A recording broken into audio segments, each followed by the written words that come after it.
Taba Kaba, Sun Mountain. The name given centuries ago by the Ute people to a peak first touched by dawn's light. The Arapaho call it Hayatauya, or the Long Mountain. To the Pawnee, it is Das Pei, mountain that touches the sky. It would also be called Sierra Almagre, mountain of red ochre, and El Capitan, the leader.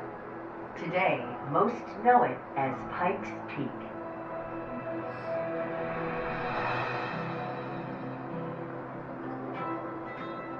From the grassy meadows of its foothills, up to the pines, firs, and aspens of the montane zone, the evergreens of the subalpine zone, to the summit's alpine grasses and lichens, the natural beauty of Pikes Peak has lured visitors for generations.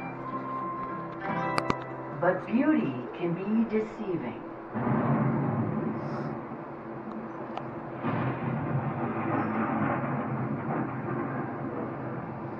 The mountain is also harsh, unforgiving, and dangerous.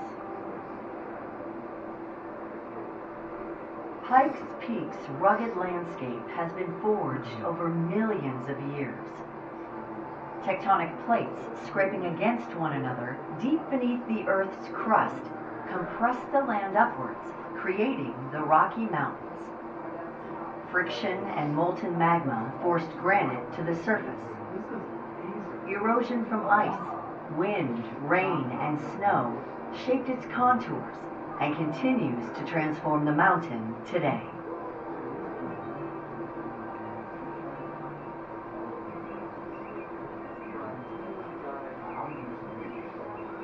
For centuries, indigenous people have lived here, tracing their very creation to the mountain's summit.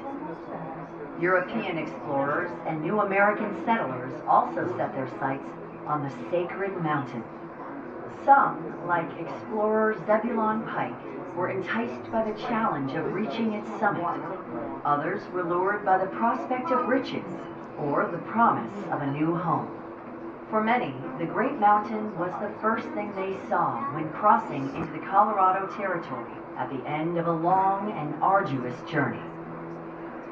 When the first road was constructed in 1887, a carriage could climb the 19 miles of steep curves to the summit for $1. By 1891, riders could sit back and enjoy the trip to the top on the Cog Railroad.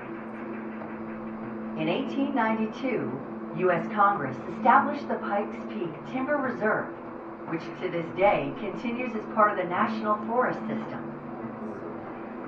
In 1921, Fred Barr began construction of the 13-mile-long trail from Manitou Springs to the summit. The following year, Barr became one of the original Frozen Five, creators of the Ataman Club, and so began the annual tradition of climbing to the top of Pikes Peak to ring in the new year with an impressive display of fireworks. It wasn't the only annual event to take root. In 1916, entrepreneur Spencer Penrose constructed the Pikes Peak Highway, following the path of the original carriage road, and a new kind of thrill-seeker arrived. At the annual Pikes Peak International Hill Climb, drivers from around the world navigate the 156 turns in a race to the top. In 1956, Pikes Peak became host to an annual ascent and marathon on the Barr Trail, and bicyclists joined the fun in 2010 with the first Pikes Peak cycling hill climb on the Pikes Peak Highway.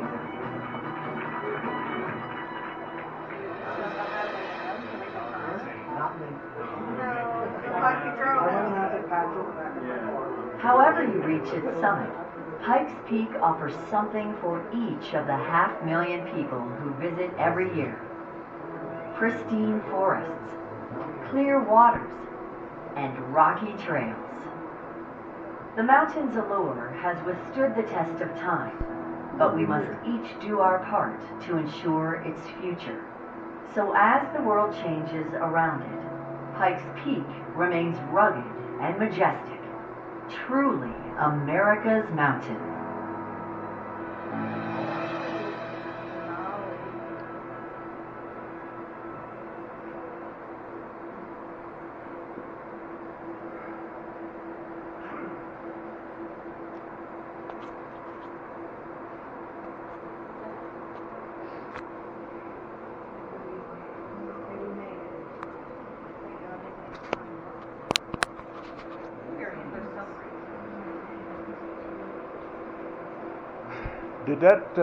Did you guys were in front of it, think of that